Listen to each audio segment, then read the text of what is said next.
A blessed day to you. I am Bishop Ruben Abante, and I'm the senior pastor of the Lighthouse Bible Baptist Church. I'd like to invite you now to be with us as the message of the Word of God is preached from the pulpit. I'd like to turn you over now to our Lighthouse Coming Together, and I pray that you'd be blessed with the message. Okay? Well, ipagpapatuloy natin ang ating mensaheng sinimulan kaninang umaga, where we strive against. Ito'y ikalawang linggo na pinag-uusapan natin ang salitang striving, all because pumasok na tayo sa ating second quarter at kung saan ang ating focus ay striving according to His working. Alam niyo, ang ating Panginoon sa Kanyang salita, sa Kanyang spirito, sa Kanyang biyaya, ay palaging sa atin ay may pagkilos. Okay? Kung kaya nga mga kapatid, ay ating iniilalim ang ating sarili, ang ating tainga, ang ating kalooban sa pakikinig ng Kanyang salita.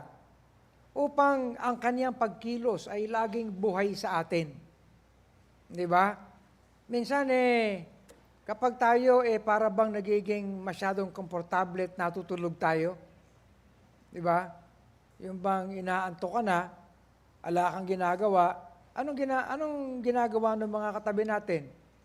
Medyo kinakalabit tayo, di ba? Yan ang kinakailangan mangyari sa atin, spiritually speaking.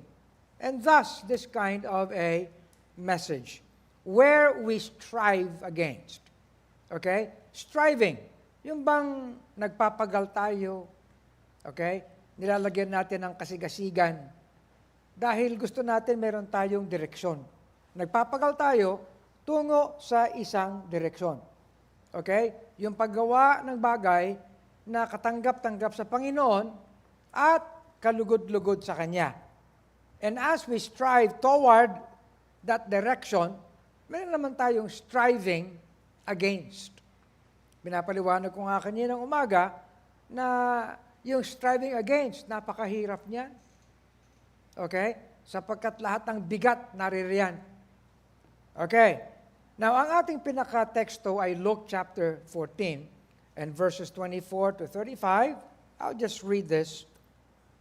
And there went great multitudes with him, and he turned and said unto them, If any man come to me, and hate not his father, and mother, and wife, and children, and brethren, and sisters, yea, and his own life also, he cannot be my disciple. Actually, this is one of the hardest things to understand in the Lord's statement.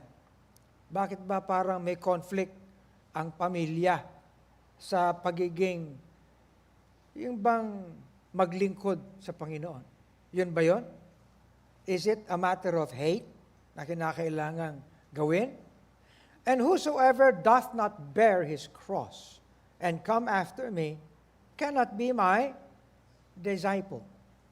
For which of you, intending to build a tower, sitteth not down first and counteth the cost, whether he have sufficient to finish it, lest haply, after he hath laid a foundation, and is not able to finish it, all that behold it begin to mock him, saying, This man began to build and was not able to finish. Or, what king?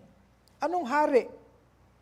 Going to make war against another king, sitteth not down first, and consulteth whether he be able with 10,000 to meet him that cometh against him with 20,000. Or else, while the other is yet a great way off, he sendeth an ambassage, and desireth conditions of peace. So, likewise, whosoever he be of you that forsaketh not all that he hath, he cannot be my disciple.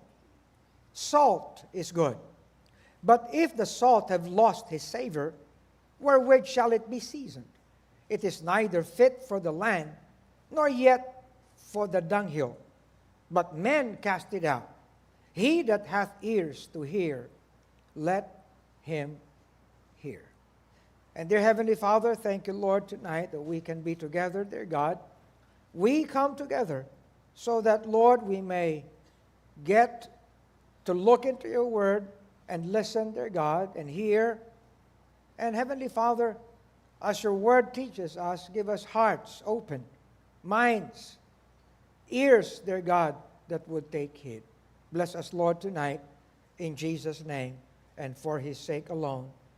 Amen. I added a verse, a set of verses in Hebrews chapter 2, verses 2 to 4. Ang bilin dito ay looking unto Jesus, the author and finisher of our faith, who for the joy that was set before him, he endured the cross, despising the shame, and is set down at the right hand of the throne of God. For consider him that endured such contradiction of sinners against himself, lest ye be wearied and faint in your minds. Ye have not resisted unto blood, striving against sin. Now, mga kapatid, yung term na ye have not resisted unto blood, para sa ating mga mananampalataya, this does not actually mean yung bang you will rise up and war. Okay? While we use the word war, okay? Pero hindi ito physical. Okay? We are in a spiritual warfare. Amen? In fact, in most cases, ang sinasabi ni Apostol Pablo, there is a war in our souls. Okay? Yung ating laman na ang pinaka-default ay hatakin, okay, ang spiritual side natin. Naalala niyo ba yung binasa natin na sinulat ni Apostol Pablo? Ang sabi niya, "O wretched man that I am, who shall deliver me from the body of this death?" So, yun palagi mga kapatid. So, the striving, is not at all a physical. Okay? Although, nandun ang bigat. Kasi, lahat ng ating pagkilos sa espiritual, mga kapatid, damay ang laman dyan. Hindi maaaring hindi. Kung kaya nga ang sabi ni Apostol Pablo, present your bodies. Okay? Bilang buhay na alay. We should actually be able to mortify the deeds of the flesh. Alam niyo kung ano ibig sabihin ng mortify? Patayin. Okay? Pag sinabing patay, ibig sabihin wala ng response. But anyway, minsan, pag-iisipin natin, ang hirap-hirap gawin yan, Pastor. Kanina, alam niyo, inawit natin yung follow, I will follow Jesus. Anywhere, everywhere, I will follow on. Kanina, nung iniisip ko, ano ba magandang awitin natin bilang isang congregation? Naalala ko yan. Naalala ko din na sa mga panahon ngayon, siyempre, kahit tayo naman, we have been using that word, disciple, which para sa atin actually means a follower. Okay? Pero para sa atin mga kapatid, sa Lighthouse, ang pagiging disipulo ng Panginoon ay hindi lang follower. Okay? Kasi a follower means you only are able to follow because you are a learner. Okay? At kapag tayo ay nakatatanggap ng pagtuturo, nagkakaroon tayo ng kasanayan. Okay? At naikikilos natin yung naituturo sa atin at nagkakaroon tayo ng wisdom. So, we are not simply followers, in the strictest, technical meaning of the term. Okay? Kaya yung nagsasabing, I'm a follower of Jesus. Abay, isipin mo kung hanggang saan o gaano kalalim yung pagfa-follow mo. Right? Meron pang isang koro na inaawit, I will follow thee, my Lord, follow every passing day. You see, we are not mere followers.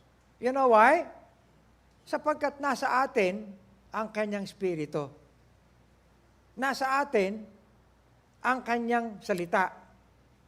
Nasa atin ang kanyang biyaya. Tama ba? So, hindi lang tayo empty na followers. Okay? Nagkakaroon tayo, mga kapatid, ng kasigasigan. Okay? Now, I'm just saying it para alam natin yung meaning ng mga terms na ito. Of course, sa binasa natin, ginamit din yung salitang disciple. But then, ang titingnan natin yung ano ba dapat, no?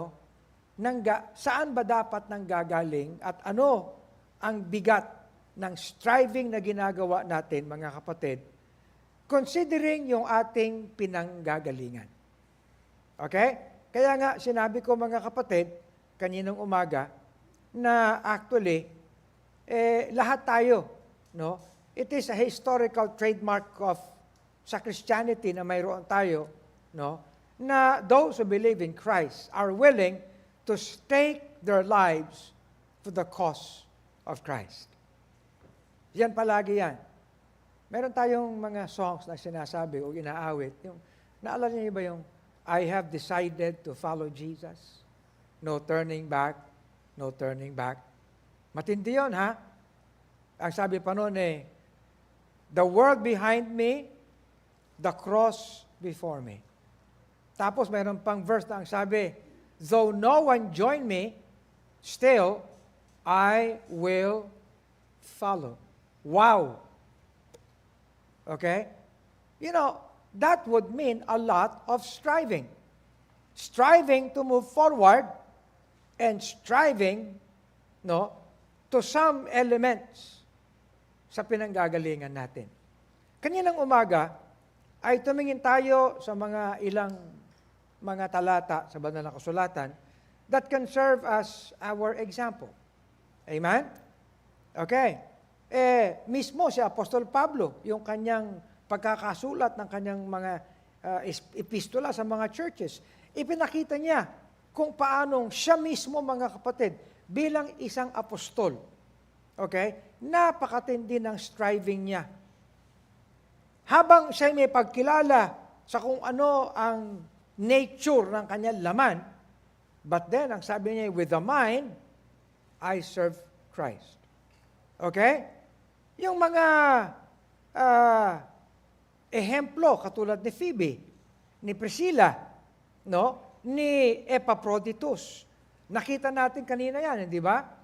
Yung ehemplo ng mga mananampalataya doon sa Macedonia, sa 2 Corinthians chapter 8. Nakita rin natin kanina yan.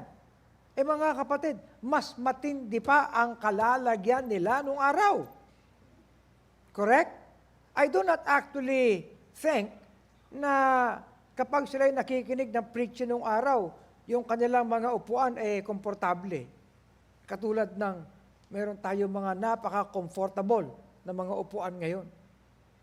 Alam niyo, nagkaroon ako ng pagkakataon, actually twice. Sinamahan ako ng ating mga kapatiran sa Italy. Ayan, naririyan sila. Nasa Zoom. Okay? I'm so glad to see you. Okay? Sa Zoom. Pero alam niyo nagkaroon kami ng pagkakataon, bumaba doon sa catacombs. Doon sa Roma.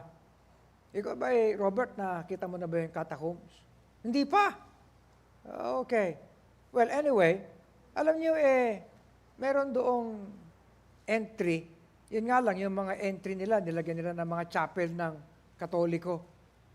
Kasi daw sila yung naging object ng persecution. Okay. So, yung unang pagkakataon, bumaba kami, abay, napakababa. Napakalalim nung bababaan mo. Abay, 40 feet below the ground, bababa ka. Can you imagine? Isipin mo, yan. Alam niyo, mula sa floor na yan, hanggang doon sa kisame natin, yan, from floor to ceiling, ang taas niyan ay 30 feet. Okay? Mataas na yan. Di ba? Pero, ito'y bababa ka 40 feet below the ground. Okay? At yung bababaan mo, mga kapatid, mga batong inukit yun. Talagang hinukay nila ng mano-mano para sila'y magkaroon ng lugar na kung saan sila magkakasama bilang komunidad at bilang mga churches upang makapaglingkod sa Panginoon. Can you imagine? Abe, namangha ako ng gusto eh. Pinuntahan namin, ang sabi doon daw sa kung saan merong yung Vatican. Yun ang pinakasentro ng Kristyanismo doon sa, Kristyanismo of the Catholics, yung tawag nila, doon sa Vatican. Pagkatapos, ilang kilometro, mga kapatid, mula sa Vatican, naroon yung mga catacombs. At yung mga catacombs, sa ibabaw niyan, sementeryo. Okay? At doon sa gitna ng sementeryo, doon sila gumawa ng entry point at naghukay sila. Eventually, sa kanilang paghuhukay, nakaporma sila ng mga caverns sa ibaba. Okay? Abay, malaki. Tony, malaki ha? Yung bang nakakita ako ng mga kwarto doon sa ilalim ng lupa na buong pamilya doon nakatira para sila mga daga. Okay? Pagkatapos, magtatanong kayo, paano sila nakahiga? Yung kanilang mga higaan, inuukot din doon sa bato. Yun, nakaukit lang.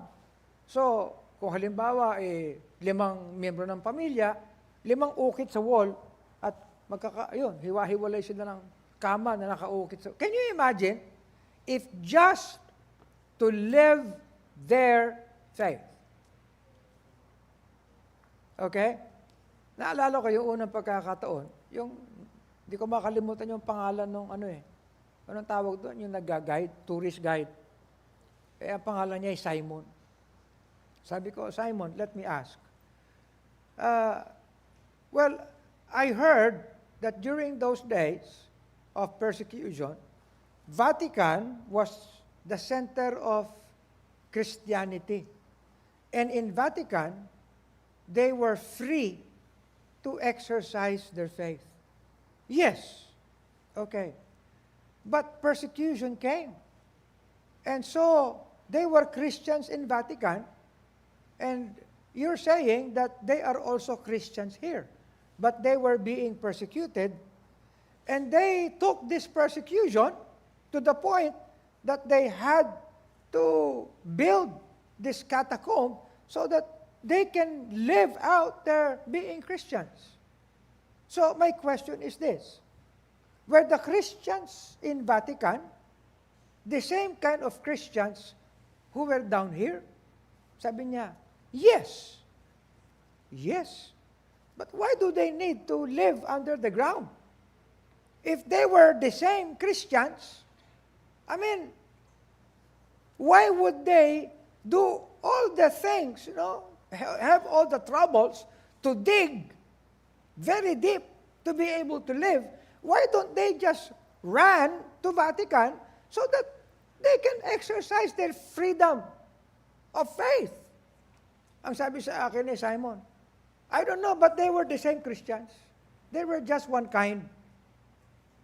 Sabi ko, ewan ko, hindi ko maiintindihan yun. Okay?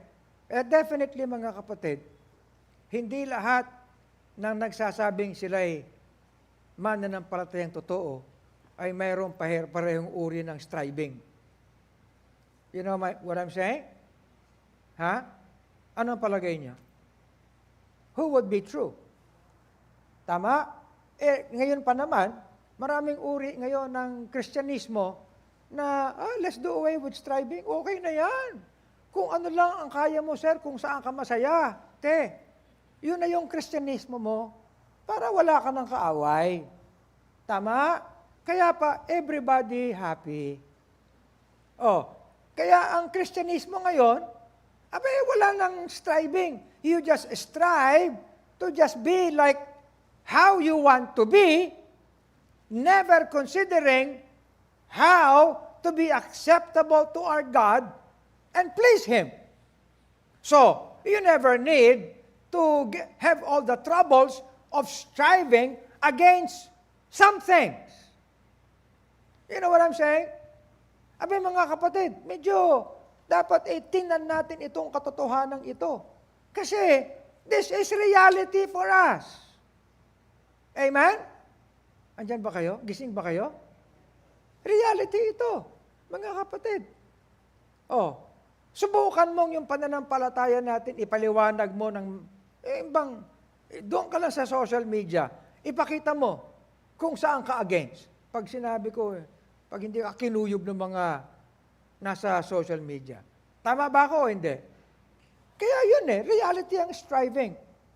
But alam niyo mga kapatid, we need to understand kung ano ang dapat na mayroon tayo in order to do this. Striving.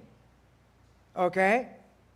Alam niyo, napakalaking hamon nito. Sipin mo sinabi ni John, hereby perceive we the love of God, because He laid down His life for us. Is that true? Is that true? So, dahil totoo yan, ano naman para sa atin? Aba, sabihin ba naman ni John, and we ought to lay down our lives for the brethren. Wow. Ito pala yung totoong ang mamatay ng dahil sa iyo? No. Kita mo, he that saith, he abideth in him ought himself also so to walk, even as he walked. Can we actually walk the walk of Christ? Di ba? Meron pang isang awit, to be like Jesus. Okay. Magawa mo kaya ang ginawa ng Panginoon?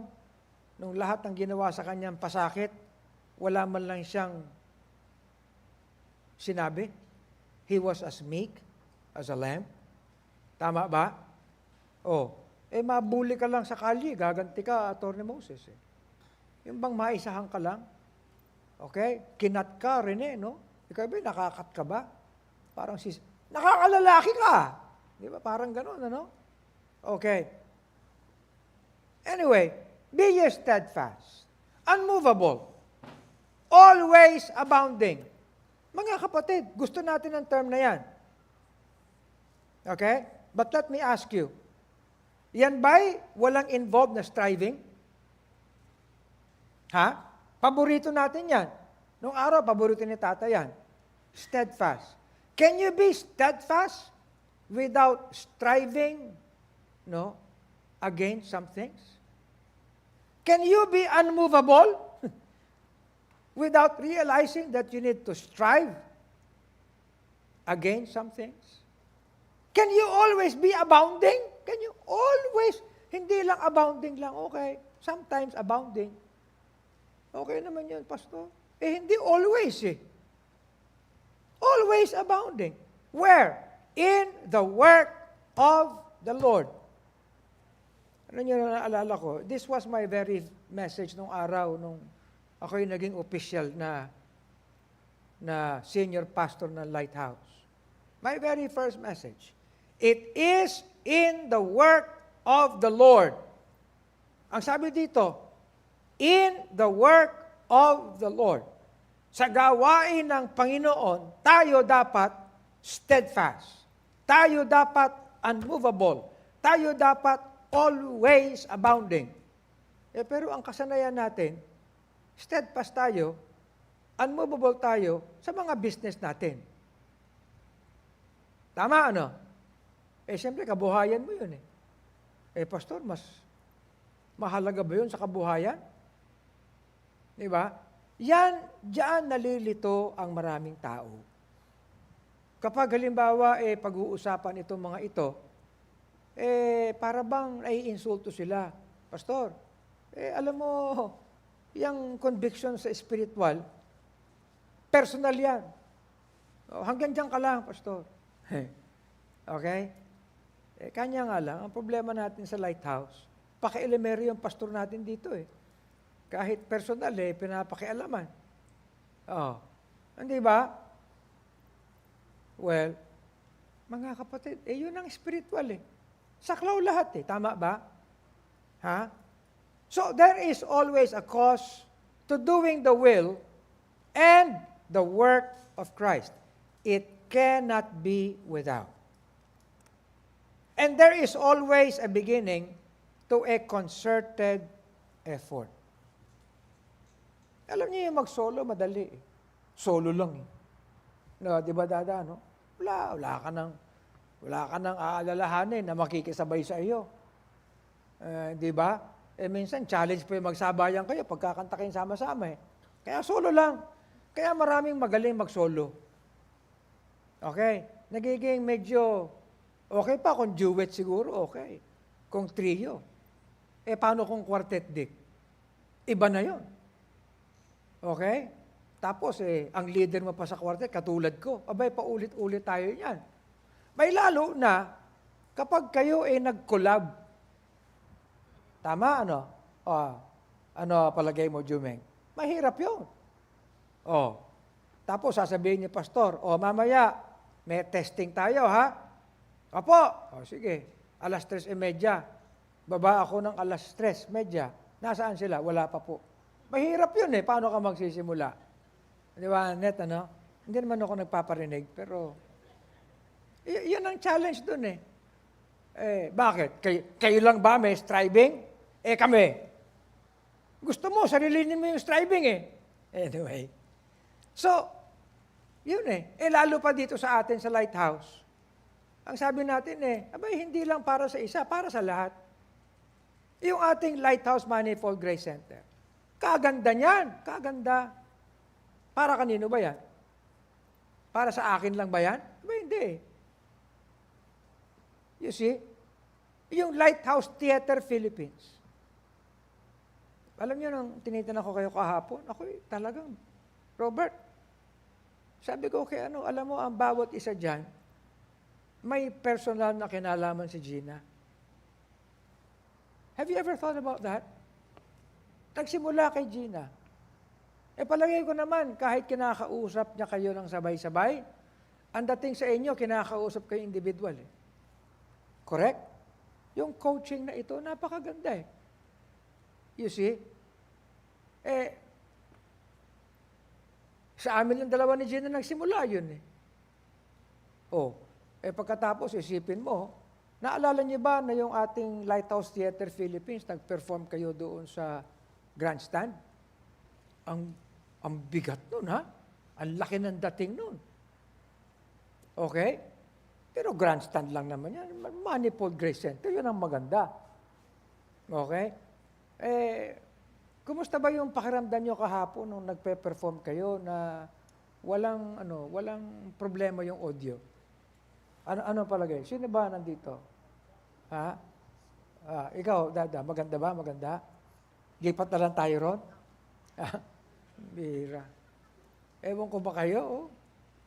Anyway, so, ayan mga kapatid, there is always the presence of striving, lalo na kapag nilawakan natin to apply to us as ecclesia. That's what I'm saying. Everything begins with a personal commitment. The reason why Christ calls for each individual's, calling for dedication and consecration. Now, binabalikan palagi natin yung Romans chapter 12, verse 1. I beseech you, therefore, brethren. Sama-sama na yan. Tama? Hindi naman sinabi dito, I beseech you, therefore, sentinels. Hindi. Fellowship leaders. Kundi yung kabuuan ng mga churches sa Roma. By the mercies of God, that ye present your bodies. Mga kapatid, collective yan ng eklesiya. Was Paul saying lahat dapat magpastor? Hindi. Okay? So, kanino na-apply yung presentation ng lupang katawan? Yan ba para lang sa mga 60 years old? dapat talaga magpresenta ka na ng lupang katawan mo. Matanda ka na eh. Malapit ka na sa medyo, amoy ano yung tawag dyan? Amoy lupa ka na. Babalik ka na sa lupa. Minsan ganun, nakaka-insulto no? Tony, di ba? Pero nagpapabungo pa naman tayo, no? So, yan ba para lang sa mga professional? Hindi. Para sa lahat ito. What I'm saying, mga kapatid, ito. Lahat naman tayo mayroong striving. But we need to know how we strive against some things. Okay? To be living sacrifice. Holy, acceptable to God. Ito bodies, di ba? Plural yan. Plural. Bakit living sacrifice lang? Isang alay lang. Di ba dapat living sacrifices? Maling grammar yan, pastor. Hindi, totoo yan. Bakit? Sapagkat yung ating striving is not simply a striving as one. It is a striving together. And we need to learn such. Maraming kinakanta tayo na medyo dapat ihingi natin ang tawad sa Panginoon yung kinakanta natin. Ang tawag doon hypocritical singing. Di ba, halimbawa, meron tayong invitation. Pakakantahin ko yung, all to Jesus I surrender, all to Him I freely give. Matindi yun. Kayo mga iba sa inyo, pag kumakanta kayo, nakaganon kayo eh. All to Jesus I surrender. Di ba? Lip service lang eh. And he said unto another, halika, follow me. Nangatuwiran siya, Lord, suffer me first to go and bury my father. Panginoon, okay lang kasi ililibing ko yung tatay ko eh. Sabi ng Panginoon sa kanya, let the dead bury their dead, but go thou and preach the kingdom of God. Ang hirap intindihin nun ito yung may kanalaman mga kapatid wala naman sa pananampalataya. They're dead, no? Anyway, meron pang isa. Lord, I will follow thee, but let me first go bid them farewell, which are at home at my house. Panginoon, susunod ako. Totoo? Susunod ako, Panginoon. Talaga, determinado ako. Pero magpapaalam muna ako, uwi muna ako kay Mami. No? Yun eh. Okay. Sige. Paalam siya. Anong palagay niyo nung nangyari? Siyempre, pag uwi niya, Ma, susunod na ako sa Panginoon. Siyempre, mag-iiyakan sila. Anak, ba't mo gagawin yan? Iiwanan mo na kami. Yan. Matapos kitang arugain, palakihin. Yan. Iiyakan sila. Maya-maya. Sige na, nagpaalam na ako. Anak, teka muna. Yakap na naman sila. Hindi siya makakaalis. Di ba? Ganun eh. Andyan ba kayo? Ang ibig kong sabihin, yung striving na sinasabi natin, tingnan natin. Hanggang saan ba talaga? Ang sabi ng Panginoon, no man, having put his hand to the plow and looking back, is fit for the kingdom of God. Wala raw na isang magsasaka, no? Matapos ng tanganan yung araro, no? Lumilingon. Tinanong ko sa tatay niyan. Sabi ko, Tay, bakit hindi lilingon? Sabi niya, kasi anak, kapag nag-aararo ka, tapos lilingon ka, magsisimula ka na naman, tabingi na yung mangyayari sa linya mo. Ganon? Oo. Kaya hindi ka lumilingon. Dire-diretso ka lang kung saan ka nakaturo. Doon ka lang. Pag lumingon ka, lihis na. Ganun pala yung wisdom na yon, ano? Okay. Nakikinig ba kayo? Now, ginagamit ko lang ang lahat ng mga pwedeng panggalingan para makita natin, mga kapatid, na ang subject na ito ay totoo sa bawat isa at sa lahat. Correct? Sabihin mong bata ka pa, hindi para sa iyo yan. Kaya, ikaw naman, you are a work person, workplace person, busy-busy ka, lalo na, professional ka. Okay? May edad ka na, senior ka na. But my point is, lahat tayo ay may striving. Okay?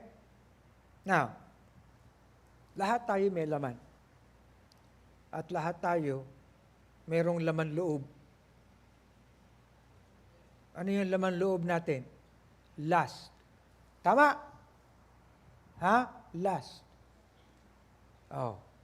Ngayon, sabi, the world passeth away and the lust thereof. But he that, what? Doeth the will of God, abideth forever. Now, mga kapatid, hindi biro yan. Matagal na natin palaging pinag-uusapan to. Church is doing. Correct? Doing what? It is doing the will of God. It is doing what pleases Him. Amen? It is doing what gives Him glory. Kaya nga, where are people of God for His pleasure, for His glory, and for His praise? Okay? Kaya alam niyo, very consistent ito eh. Now, puntahan na natin. Nandiyan na kayo. Unang punto. Now, mga kapatid, tinitingnan ko ang mga challenges on how we take these words.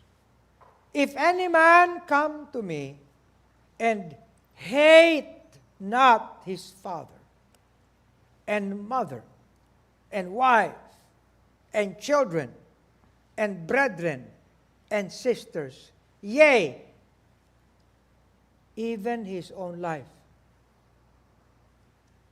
he cannot be. Ano nga ulit yung sinabi natin na ibig sabihin para sa atin ng disciple? It is someone who actually does the will of God. Careful, mga kapatid, to do what is acceptable to Him, sa ating Panginoon. And even more, to do what is pleasing to Him. Napaliwanag ko na ba sa inyo kung ano yung acceptable tsaka ang pleasing? Magkaiba ng degree yun, ha? Iba yung katanggap-tanggap, iba yung pleasing. Okay? Yung katanggap-tanggap, mga kapatid, yun yung pangkalahatan. Okay na yan. Pwede naman yan, ano? Pero yung pleasing, iba yun. Ando na yung katangi-tangi. Halimbawa, siguro, itong si Rene, tsaka si Boots, sasabihin nila kay Faith, anak, mag-aral ka, opo. So, aalis sila. Pagbalik, nag-aral ka ba? Nag-aral na pala, opo. Acceptable yun. Okay? Kasi, ginawa niya yung bilin, kalooban. Pero, pag dumating sila, tapos anak, nag-aral ka ba? Opo. Mami, meron pa nga akong excellent na reward. Ito yung grade ko, binati ako ng teacher ko. Ano yon? Pleasing yun. Hindi lang yun acceptable. Do you understand? Okay? Mga kapatid, tayo sa Lighthouse, we are concerned hindi lang sa acceptability. Because everyone who is in Christ, by virtue, mga kapatid, ng lahat ng ginampanan niya sa atin, acceptable na tayo eh. Okay? Pero yung magbibigay ka ng kaluguran sa Kanya, abay, yan ang meron talagang intentional na bagay. Amen? Yun talaga yung may striving. Okay. Pero teka muna, Pastor. Bakit naman hate?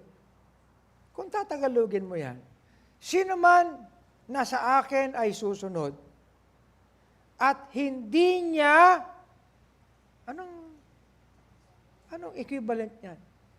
Kinamumuhian. Ang bihira. Ano raw? Hindi niya kinamumuhian ang kanyang ama? Oh. Ebe, siguro yung iba sasabihin, ay, ama lang pala, okay na yun.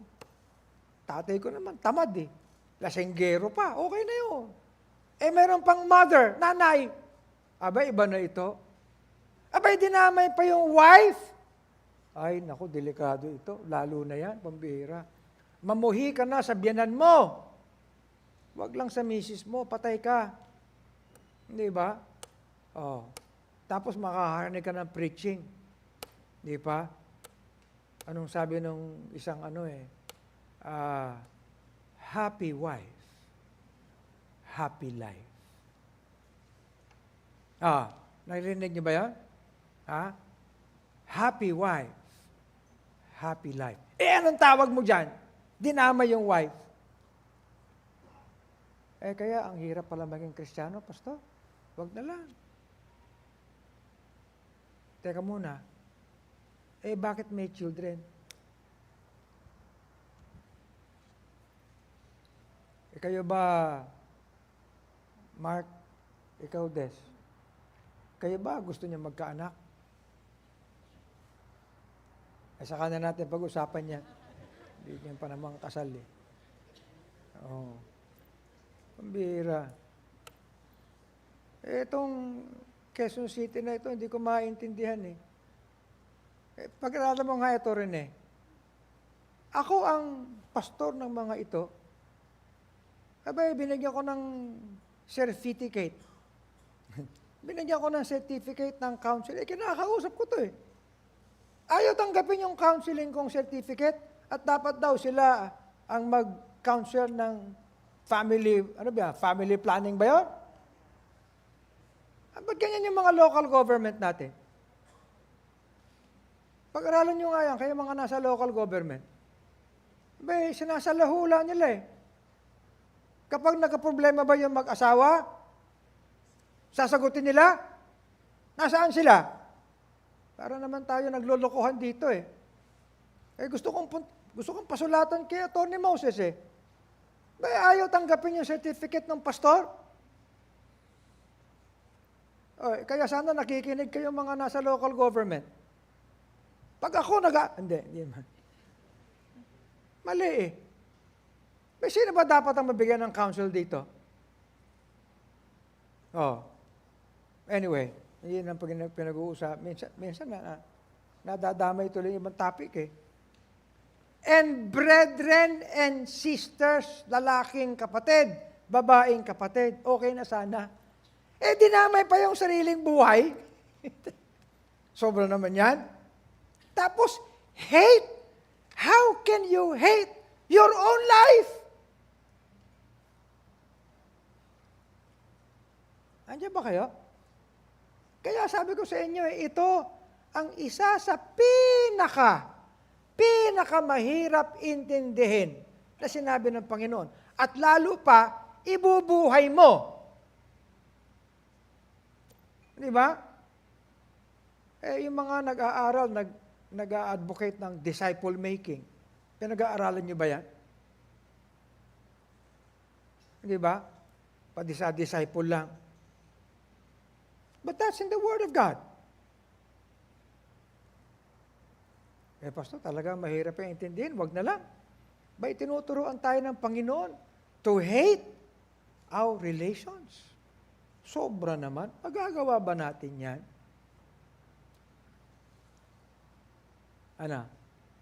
Ituloy natin to para maintindihan natin.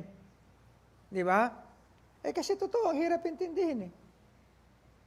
Kaya alam nyo, sa pagkadami-dami ng mga preaching, kakaunti ang nagpipreach nito. Totoo yan. nakarinig ako na preaching ng araw. Siyempre, alam niyo si tatay, he preaches on this. Pero siyempre, ang sasabihin nila, this is not actually hate, but this is actually comparative, no, na kalalagyan. Okay? Pwede naman. Pero, ano ba talaga? If we go back, if we look at what the Lord's declarations are. Okay? Andyan ba kayo?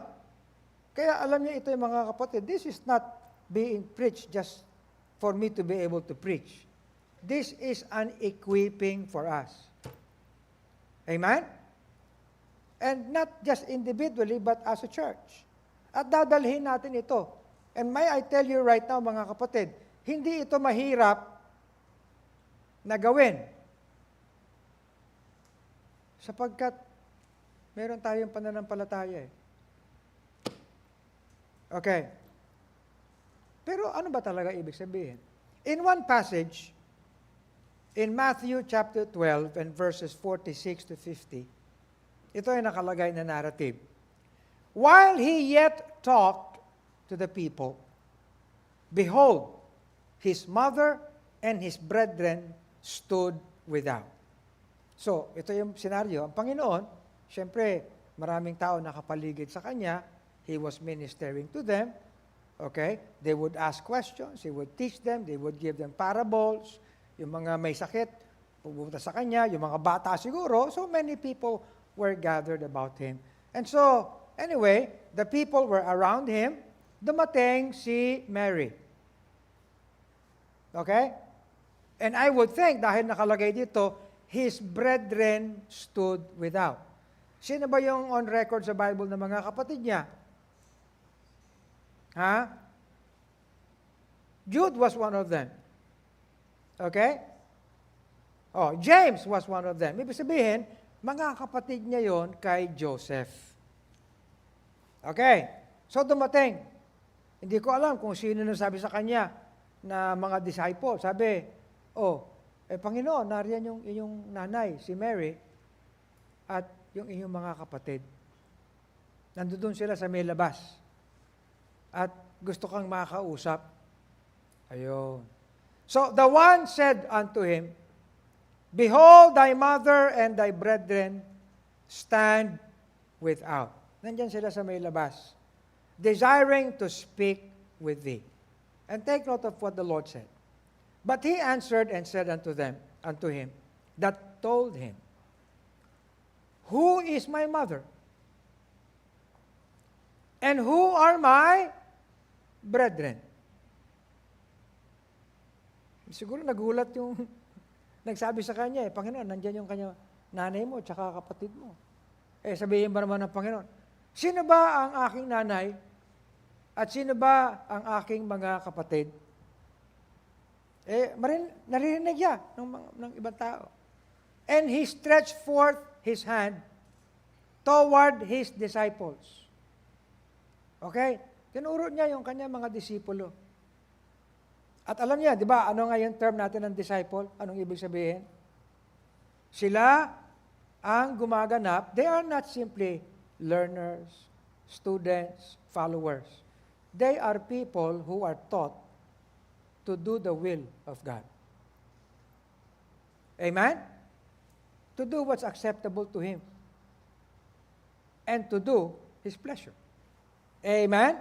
Yun ang premise niyan. Kaya nang tumayo ang Panginoon, salita siya, sino ba ang nanay ko at sino ba ang aking mga kapatid? Tapos bumaling siya sa kanila mga disipulo. Sino-sino yun? Andun si Peter, si James, si John. Kahit na si Tomas, andun din. Anong sabi niya? Behold. Puro mga lalaki yun, di ba? Behold, ito yung mga disipulo ko. Mga babae kayo, ito. Behold. Mukha mga disipulo ba kayo? No? Behold, yan. Tingnan. My mother and my brethren. Naging nanay yung mga disipulo, mga kapatid. Ano raw? Siguro kung nandun kayo, nakikinig kayo, nanonood kayo, Sintu-sintu naman to si Kristo. Ano ba naman sinasabi nito? Di ba? Oh. Verse 50. For whosoever shall do the will of my Father, which is in heaven, the same is my brother and sister and mother. Alam niyo, we need to understand the import or the importance of this statement. Applied doon sa ating pinag-uusapan na hate. Hate your father, your mother, your brethren, your sister, your children, and even your own life. Are you listening? Ibig sabihin, ang sentro dito mga kapatid ay doing the will of the Father. Ganon din ang sentro sa atin. Okay? As a church. Now, we are not advocating mga kapatid to hate them with a hateful mind and attitude. But, ang pinag-uusapan natin, striving. Okay? Where are we striving against? Because you cannot strive to do the will of God, to please Him, if you cannot confront where we need to strive against. Amen? Now, ang pinag-uusapan natin dito ay striving sa kalooban towards doing the will of God. Ibig sabihin, ang konteksto din ay striving against yung hindi kalooban ng Panginoon.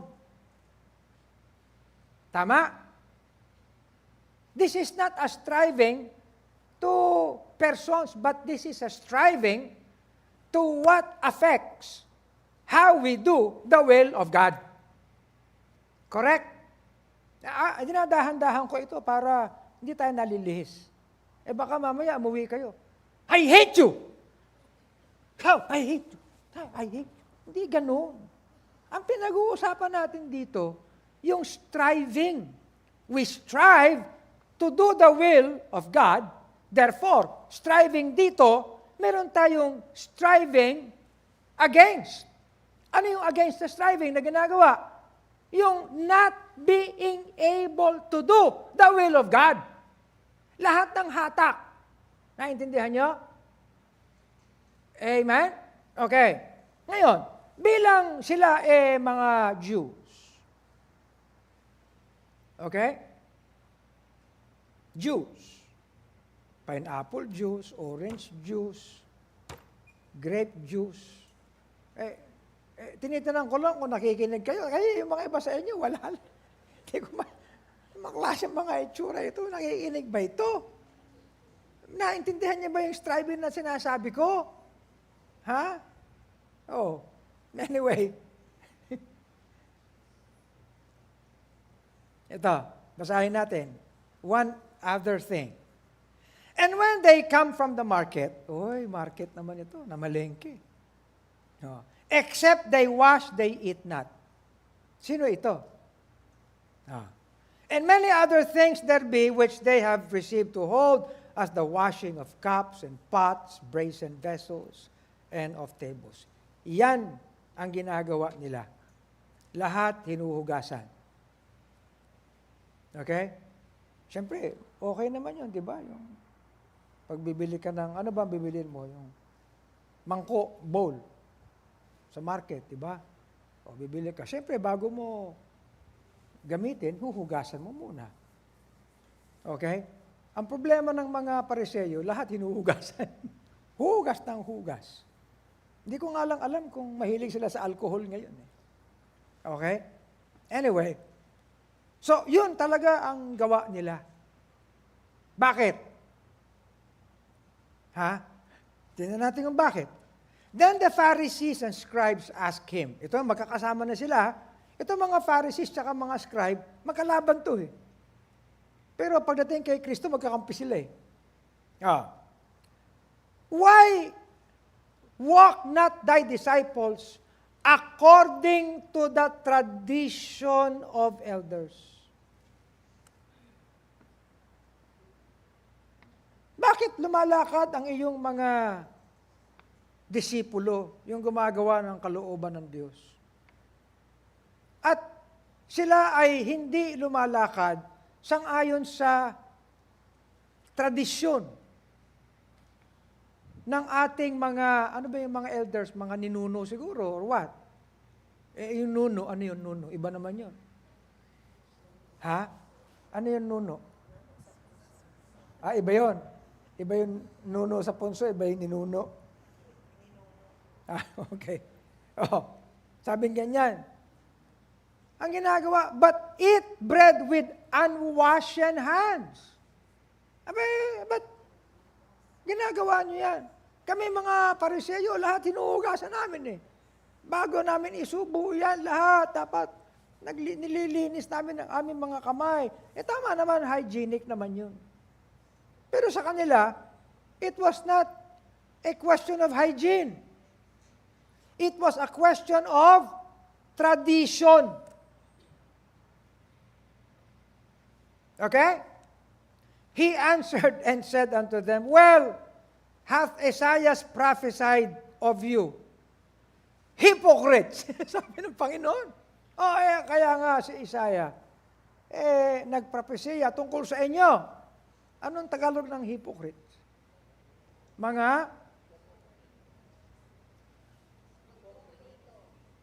Tagalog pala yun. Mga hipokrito! Yan. As it is written, this people honoreth me with their lips, but their heart is far from me. Okay? Howbeit, in vain do they worship me, teaching for doctrines the commandments of man. Ano yun? For laying aside the commandment of God. I mean, you have been so petty about doing your commandments as men, brought down by traditions ng inyong mga magulang at mga ninuno. Ye hold the tradition of men as the washing of pots and cups and many other such like things. Ye do. And he said unto them, full well ye reject the commandment of God, that ye may keep your own tradition. Are you listening? For Moses said, honor thy father and thy mother, and whoso curseth father or mother, let him die the death. But ye say, if a man shall say to his father or mother, it is korban. Ano yung korban? Ito'y alay ito sa Panginoon. Banal ito. That is to say, a gift. By whatsoever thou mightest be profited by me, he shall be free. Bakit? Kapag ito'y para sa Panginoon, you are free from following your tradition sapagkat alay ito. Ginagawa niyong excuse ang inyong pananampalataya, mga ipokrito. And ye suffer him no more to do aught for his father or his mother, making the word of God of none effect through your tradition which ye have delivered, and many such like things do ye. Tradition of men. Tradition brought by your elders. Nakikinig ba kayo? Ha? Beware, lest any man spoil you through philosophy and vain deceit, after the tradition of men, after the rudiments of the world, and not after Christ. Now look, mga apostol na yan, nagsasalita. That's Paul speaking to the church in Colossae. And Peter, for as much as ye know that ye were not redeemed with corruptible things, as silver and gold, from your vain conversation received by tradition from your fathers. but with the precious blood of Christ, as of a lamb, without blemish and without spots. Mga kapatid, anong sinasabi natin dito? Kasi, para sa kanila na mga Hudyo, napakamatimbang, no? More than actually ng kanilang magulang, ng kanilang relationships, yung tradisyon.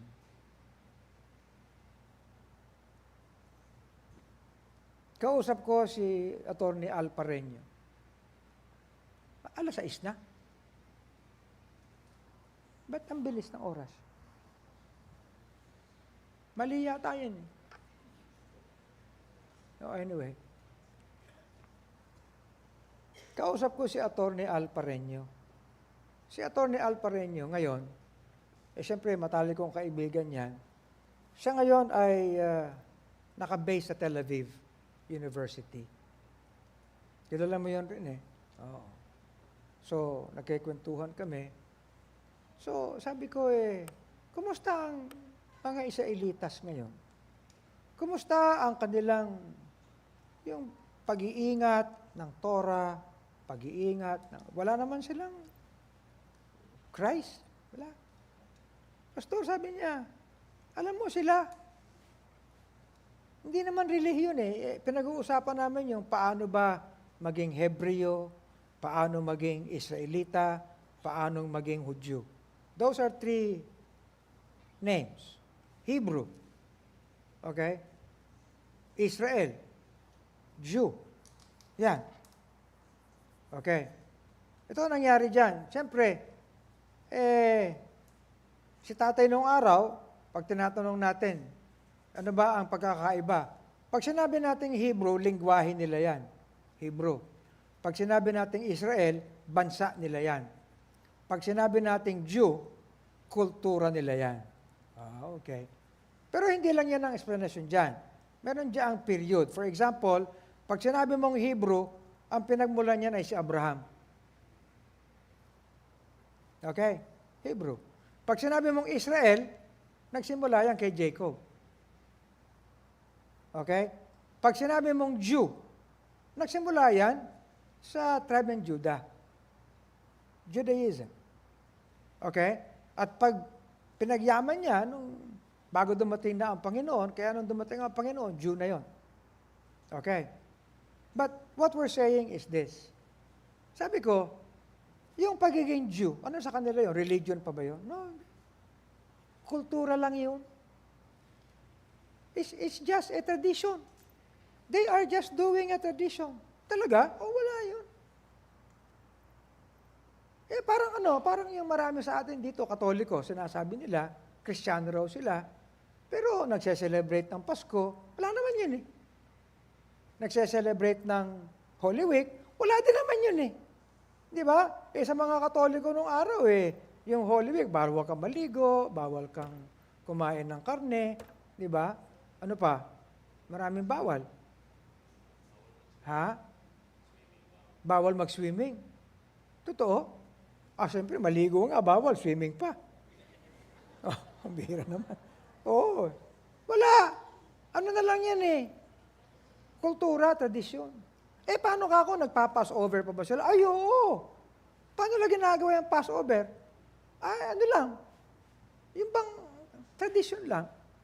Para sa kanila kasi mga kapatid, masunod lang yung tradisyon.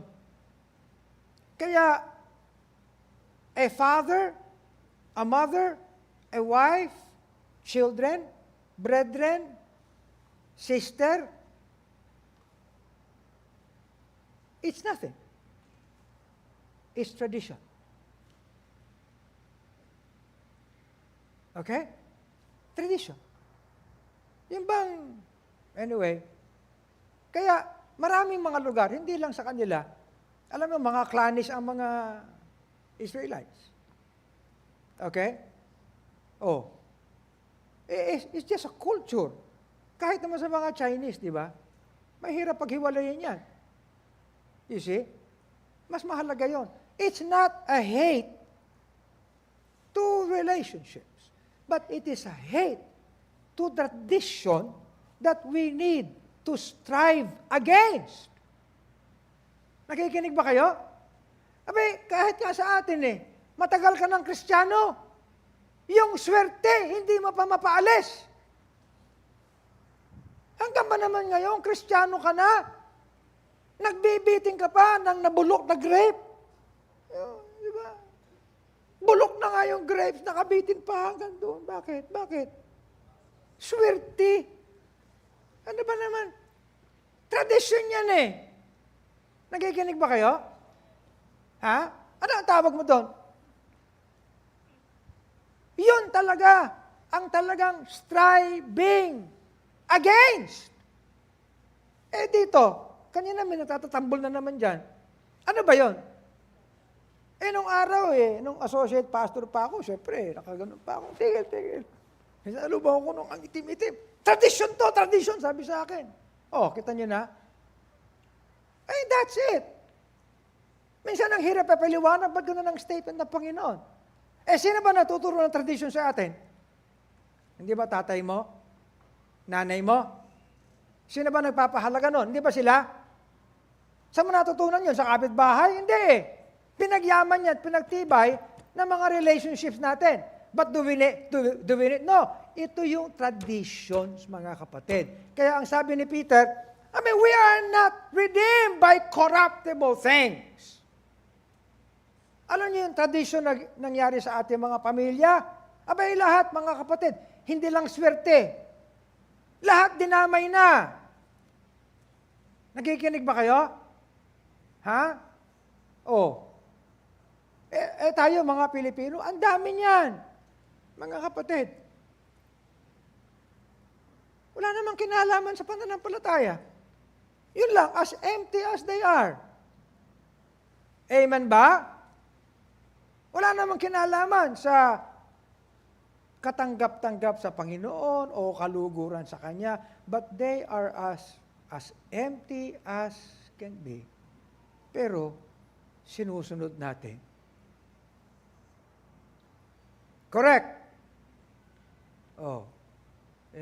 Pastor, talaga, dapat magpakasal na ako ilang taon ka na ba? Magkukurenta na. Ang tanda mo na, pati pakasal. Kasi si kuya ko, wala pang asawa kinakailangan siya muna, di ba? Kamote ka ako. Wala na, matanda ka na. Di ba, tradisyon yon? Nakikinig ba kayo? Ha? Hindi kasi mamalasin ako, pastor.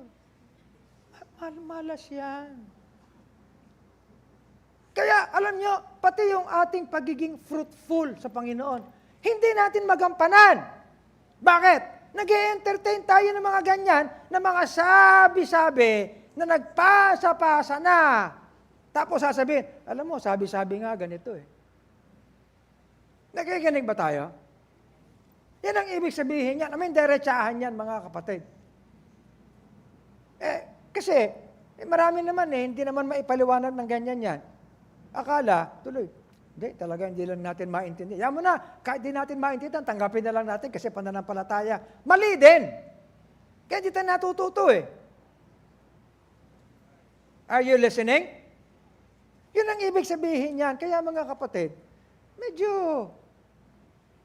ayusin, lalo na yung mga simbolo-simbolo. Alam mo minsan yung mga kasal, hindi na ako makaiwas dahil siyempre, gusto ko naman pagbigyan yung mga kinakasal. Kung ano-ano Ano ba mga, pastor, meron kaming ganito, ganyan. Kung ano na meron ng buhangin, merong may kulay na tubig, pagsasamahin, ganyan. Ano yung maraming buhangin yun? Pastor, mamaya may bilog-bilog, tatsulok. Hindi ko alam. Pero walang kinalaman yan sa kung ano dapat ang pagsasama ng may asawa. Nga lang, huwag tayong pangungunahan ng mga ganyan. Amen ba? Kaya yan ang ibig sabihin yan. We strive against these things. You see? Kaya alam niyo yung kahapon, siyempre, dedication. Kaya nabanggit ko hindi itong gusaling ito ang dinededicate natin. Wala namang buhay ito. ang dinededicate natin yung dapat magbigay ng kaluguran sa Panginoon. Tayo. Dapat yung may commitment na we would be determined and intentional in doing what is acceptable to God and pleasing to Him. Outside of any wrong things that we can entertain in our minds. Sabi ko pambihira. Di ba? Yung mga bata, pag-aaralin natin, itutulak natin sa pag-aaral, nakagraduate sila, tuwan-tuwa tayo. Pagkatapos, itutulak mo sa mundo. Wala na, paalam na. Bakit? Kasi tradisyon yan. Tradisyon yan. Anong import ng mensaheng ito? Mga kapatid, ito, pang church ito. Yan, ito pang novice. Amen? Panggawain ng Panginoon na fruitful. Amen? Productive. Kaya, medyo limitado yung oras natin. Ayoko naman na gabihin kayo ng husto. But, you know what? But this is a serious thing. We need to have wisdom in understanding what the Lord tells us. Amen. So, alam niyo na. It's all about the emptiness of what this world brings to us. And that is what we should strive against. For whatever we may tend to believe, we may take hold of, let us simply say, Lord, let me be free. Not to the point of being free, no, but be free from all these things that take hold of us. And let's strive. Let's stand and pray. Thank you for watching The Pulpit. We hope you are blessed with the preaching of God's Word today. Now, the most important thing that we can share with you today is the salvation that only comes through the Lord Jesus Christ. Kung nais mong tanggapin ang Panginoong Jesus sa iyong puso, ay bigkasin mo ang panalangin na ito. Panginoong Diyos, nalalaman ko na ako ay makasalanan at nahatulan ng kapahamakan. Maraming salamat po sa inyong dakilang pag-ibig at kaloob mo na kaligtasan sa pamamagitan ng iyong anak na si Jesucristo. Panginoong Jesus, ako ay sumasampalataya na ikaw ay namatay, inilibing at nabuhay upang ako ay bigyan ng kaligtasan at pagbayaran ang aking mga kasalanan. Pinagsisisihan ko ang aking mga kasalanan at tinatanggap kita sa aking puso bilang aking sariling Panginoon at tagapagligtas. Tinatanggap ko ang iyong handog na buhay na walang hanggan. Ito ang aking panalangin sa pangalan ni Jesus. Amen. Kung ikaw ay dumalangin, ang sabi ng Biblia, ikaw ay ligtas na. Ikaw ay pinatawad na sa lahat ng iyong kasalanan. Ikaw ay wala ng kahatulan. At ikaw ngayon ay anak ng Diyos. If you have prayed this prayer and put your faith in Christ, please let us know. Send us a message at the Lighthouse Bible Baptist Church Facebook page. We're broadcasting live every Sunday at 11 a.m. and 4 p.m. and then every Tuesday and Thursday at 7:30 p.m. Do join us again on our next episode of The Pulpit.